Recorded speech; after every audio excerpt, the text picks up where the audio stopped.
से केरल के मुख्यमंत्री को जेल भेजने की बात करते हैं शाहजादे। तब लोगों के मन में सवाल उठता है कि इसमें भी दोगलापन। आदरणीय सभापति जी, छत्तीसगढ़ में कांग्रेस सरकार के मुख्यमंत्री के साथ शराब घोटाला जुड़ा।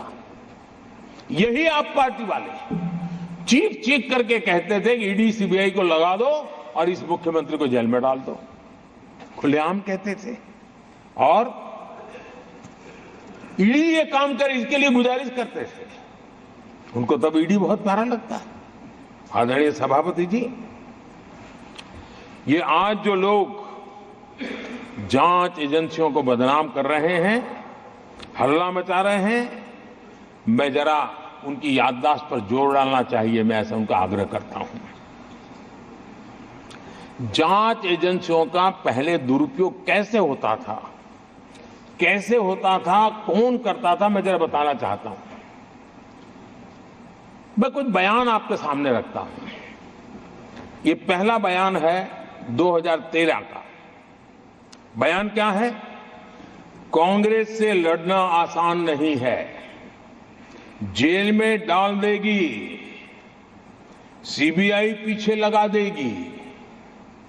कांग्रेस सीबीआई व इनकम टैक्स का भय दिखा करके समर्थन लेती है। ये स्टेटमेंट किसका है? ये बयान है स्वर्गीय मुलायम सिंह जी का। कांग्रेस एजेंसियों का कैसा दुरुपयोग करता है, ये मुलायम सिंह जी ने कहा था। और यहां इस सदन के माननीय सदस्य रामगोपाल जी को मैं जरा पूछना चाहता हूं कि रामगोपाल जी, क्या नेताजी कभी झूठ बोलते थे क्या? नेताजी तो सच बोलते थे।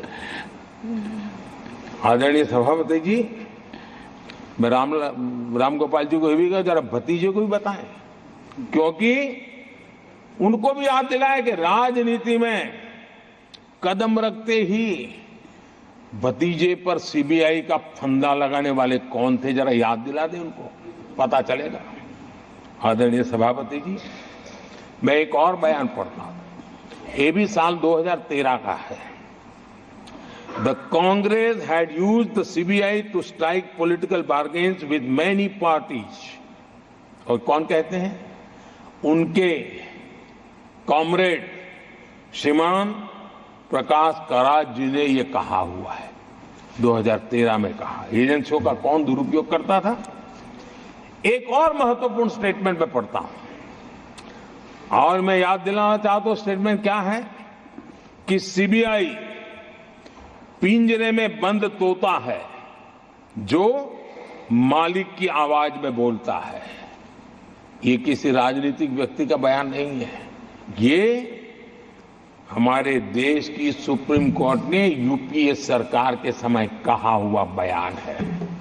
एजेंसियों का दुरुपयोग कौन करता था, इसके जीते जागते सबूत आज मौजूद हैं। आदरणीय सभापति जी, भ्रष्टाचार के विरुद्ध लड़ाई ये मेरे लिए चुनाव हार जीत का तराजू नहीं है। मैं चुनाव हार जीत के लिए, भ्रष्टाचार के लिए लड़ाई नहीं लड़ रहा हूं। ये मेरा मिशन है, ये मेरा कन्विक्शन है। और मैं मानता हूं कि भ्रष्टाचार एक ऐसी दिमक है जिसने देश को खोखला कर दिया है। इस देश को भ्रष्टाचार से मुक्ति दिलाने के लिए, भ्रष्टाचार के प्रति सामान्य मानवीय के मन में नफरत पैदा करने के लिए मैं जी जान से जुटा हुआ हूं और मैं इस पवित्र कार्य मानता हूं। 2014 में जब हमारी सरकार बनी तो हमने दो बड़ी बातें कही थी। एक, हमने कहा था मेरी सरकार गरीबों को समर्पित है, और दूसरा, भ्रष्टाचार पर, काले धन पर कड़ा प्रहार मेरी सरकार करेगी। ये मैंने 2014 में सार्वजनिक रूप से कहा था। इसी ध्येय को लेकर के एक तरफ गरीबों के कल्याण के लिए विश्व की सबसे बड़ी कल्याण योजना हम चला रहे हैं, गरीब कल्याण योजना चला रहे हैं।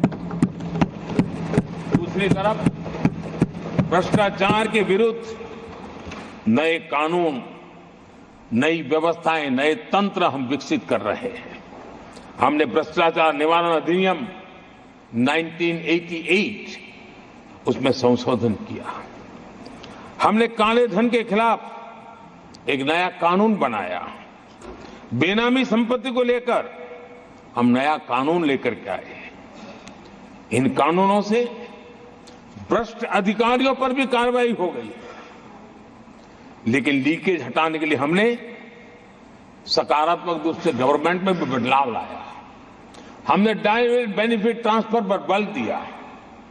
हमने डिजिटल टेक्नोलॉजी का भरपूर उपयोग किया है और तभी आज हर लाभार्थी तक उसके हक का फायदा तुरंत सीधा पहुंच रहा है। एक नए पैसे का लीकेज नहीं होता है। ये हमारी भ्रष्टाचार के खिलाफ लड़ाई का पहलू है। और जब सामान्य नागरिक को ये व्यवस्था मिलती है तब उसका लोकतंत्र में भरोसा बढ़ता है, उसको सरकार में अपनापन महसूस होता है और जब अपनापन महसूस होता है ना तब तीसरी बार बैठने का मौका मिलता है। आदरणीय सभापति जी,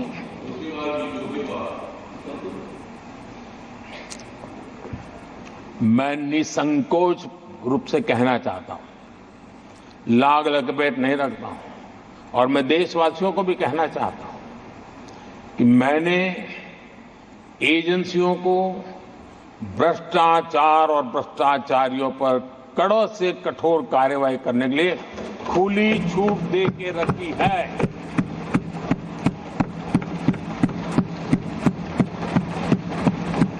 सरकार कहीं पर भी टांग नहीं अड़ाएगी। हां, वो ईमानदारी से काम करे, ईमानदारी के लिए काम करे, ये मेरी सूचना है। और आदरणीय सभापति जी, मैं फिर देशवासियों को कहना चाहता हूं,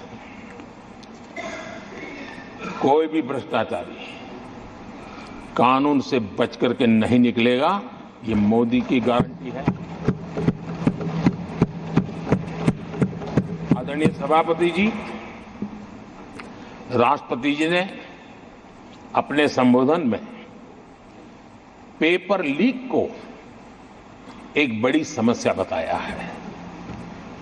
मेरी अपेक्षा थी कि सारे दल दलीय राजनीति से ऊपर उठकर इस पर अपनी बात रखते हैं, लेकिन दुर्भाग्य से इतना संवेदनशील महत्वपूर्ण मुद्दा भी, मेरे देश के नौजवानों के भविष्य के साथ जुड़ा मुद्दा भी इन्होंने राजनीति के भेंट चढ़ा दिया। इससे बड़ा दुर्भाग्य क्या हो सकता है। मैं देश के नौजवानों को आश्वस्त करता हूं कि आपको धोखा देने वालों को